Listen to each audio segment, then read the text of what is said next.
PM News on television, Nigerian. Men of the Nigeria Immigration Service today arrested the senator representing Kogi West Senatorial District in the National Assembly, Senator Dino Melaye. Senator Melaye was arrested at the Nnamdi Azikiwe International Airport, Abuja, on his way to Morocco. His arrest may not be unconnected to his refusal to report at the force headquarters in Kogi for questioning. Melaye took to Twitter handle to announce his arrest. He wrote, "I have just been arrested at the international wing of the Nnamdi Azikiwe Airport on my way to Morocco for an official engagement sponsored by the federal government." The police had on May 3rd warned the senator to appear in court ahead of his arraignment on May 10, 2018. He was arraigned on a case of conspiracy and unlawful possession of prohibited firearms already filed before a federal high court in Lokoja, Kogi State. The Independent National Electoral Commission says allegation of the plans to reintroduce 30,000 new polling units to compromise the 2019 general elections is false.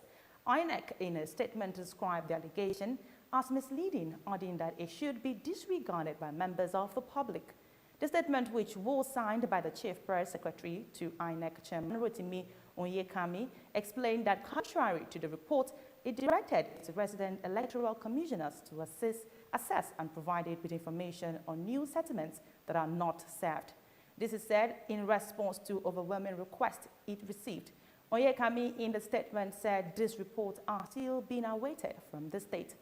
INEC added that the decisions and actions of the Commission shall always be guided by the provisions of the extant laws. The Lagos State government has unveiled a new statue of the late Chief Gani Fawehinmi sited in Ojota area of the state in commemoration of the late legal luminary's 80th posthumous birthday. The statue was unveiled by the state governor, Akinwumi Ambode, in the company of members of the Gani Fawehinmi family, friends, human rights activists, and other dignitaries. Senior advocate of Nigeria and a friend of the family, Femi Falana, and others said the legacies of the late legal luminary's life on after his death. Fawehinmi died at the age of 71 on September 5th, 2009, after a battle with lung cancer. The National Association of Nigerian Nurses has directed its members in all health institutions in the country to join the ongoing strike by the Joint Health Sector Union. Leader of the group, Abdulrafiu Adeniji, said the federal government has failed to address most of the challenges facing the health sector. Following its National Executive Council meeting held in Abuja, the body directed all nurses and midwives in all federal government hospitals to immediately begin strike. He, however, warned that the nurses and midwives at the states and local governments across the country will also join the strike if after a week the situation remains the same and government refused to meet their demands. Adeniji lamented the poor funding of the health sector and called on the federal, state, and local government to give health funding a priority by increasing budgetary allocation to the health sector. Still on the news, Finance Minister explains absence at Nigeria-US Summit. NBA Ricky Rubio helped the Utah Jazz take a 2-1 lead in the first round place of series. Do stay with us.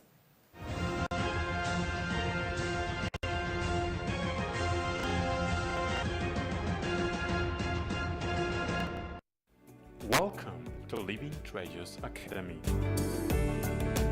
Enjoy a conducive and serene learning environment. Qualified and experienced teachers. Equipped computer laboratory and library. Secured atmosphere. Extracurricular activities. An all-embracing curriculum for total development of the child. Comprehensive education for leadership. Join us today from crèche to secondary levels.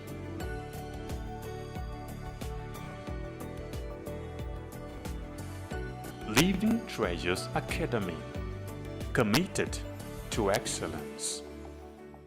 For almost a decade, the Nigerian army have given their all to ensure that our dear country is not overrun by Boko Haram insurgents. Some have in the process paid the ultimate price, while many will forever live with indelible scars occasioned by their determination to protect the country, no matter the hurdle. Despite these, they have remained resolute and undaunted, and today, all territories the insurgents once took control of have been recaptured and normalcy restored. And now, for the first time in a long time, the end of Boko Haram is foreseeable. Therefore, the wisest thing for the remaining insurgents to do is to surrender today or face total destruction from the army. Remember, the Nigerian army will stop at nothing to ensure that total peace is restored in all parts of the country. So, be wise and embrace peace today, or get ready to be ruthlessly dealt with.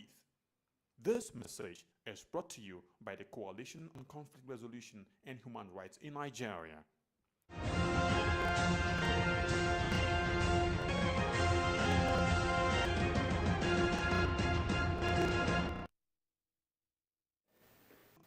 Thanks for staying tuned. The Minister of Finance, Kemi Adeosun, has explained reasons for her absence at the Nigeria-US Investors Summit, which was held in Washington, D.C. The absence of the minister and the governor of the Central Bank of Nigeria, Godwin Emefiele, had sparked criticism from the Emir of Kano, Muhammadu Sanusi, who described the absence of government officials at the event as carefree attitude to investment opportunities. The Minister of Finance, however, insisted that they confirmed attendance at the summit, even though it was not included in their schedule. On his part, the Central Bank governor said a plenary session of the International Monetary Fund finance ministers and central bank governors held at the same time of the event. Emefiele said the meetings in the IMF as well as the meeting at the World Bank takes preeminence over the investment summit. He further explained that there wasn't consulted when the program was organized.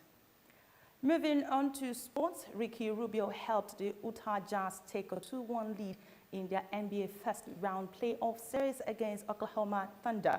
Rubio was playing in just the third playoff game of his 7-year NBA career. He claimed 26 points, including 11 rebounds and 10 assists.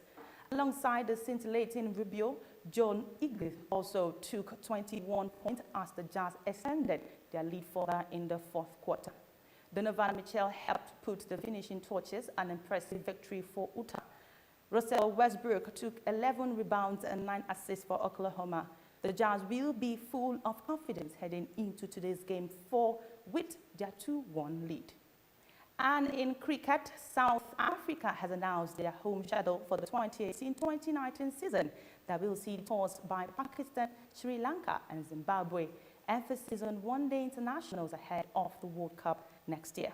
Pakistan will feature in the Marquee Boxing Day and New Year Test as they tour South Africa for the first time since 2013.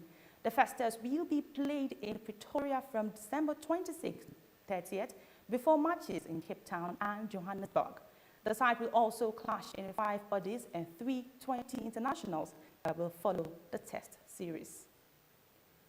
Tech giant Facebook has opposed calls by Australian media companies for digital platforms to be regulated amid an inquiry into their impact on competition, news and advertising market. Earlier this year, the government tasked the Australian Competition and Consumer Commission with assessing whether platforms such as Facebook and Google were using their market to the detriment of users, news media and advertisers. Australian media tycoon Kerry Stokes, the head of major commercial broadcaster Seven, had urged Canberra to take against the 2 online titans. The industry body representing commercial free-to-air television networks re-emphasized the views in its submission. That's been the PM News on Television Nigeria. These are the major stories we brought to you. Nigeria Immigration Service arrests Senator Dino Melaye.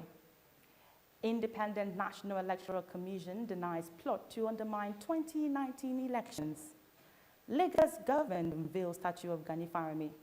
Remember, true leaders practice respect for self, respect for others, and respect for their actions. I am Cynthia Godju. Have yourself a brilliant afternoon.